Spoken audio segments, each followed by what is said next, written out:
সাংবাদিকদের সাথে মতবিনিময় সভায় কথা বলছেন জামায়াতে ইসলামের আমির। আমরা সরাসরি যুক্ত হচ্ছি সেখানে। সে পিছনে পড়ে থাকবে, আর যারা চায় যে আমরা এগিয়ে যাই তাদেরকে ফরওয়ার্ড লুক করতে হবে, সামনে দেখতে হবে। এই জন্য আসুন পচা পিছনটাকে পিছনে ফেলে দেই, এইটা নিয়ে আর চর্চা না করি।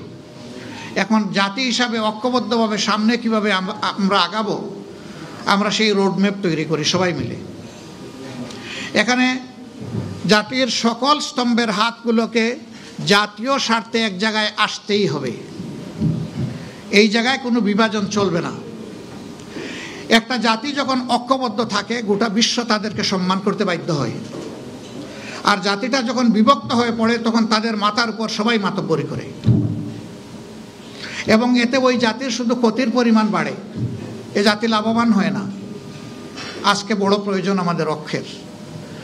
আমরা অতীতে যদি বিভক্ত হয়েই থাকি দল ধর্মের ভিত্তিতে, ট্রাইবস এবং বিভিন্ন কাস্টের ভিত্তিতে, আমি বলবো যে এগুলো আমরা ভুলে যাই।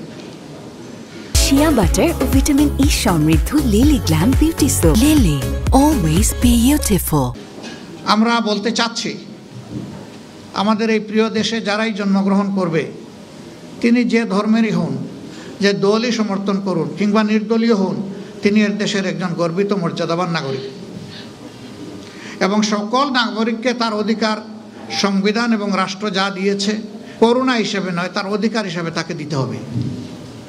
এই অধিকার প্রাপ্তির জন্য যোদ্ধা হচ্ছে রাজনীতিবিদরা, যোদ্ধা হচ্ছে কলম যোদ্ধা এবং বাক যোদ্ধারা।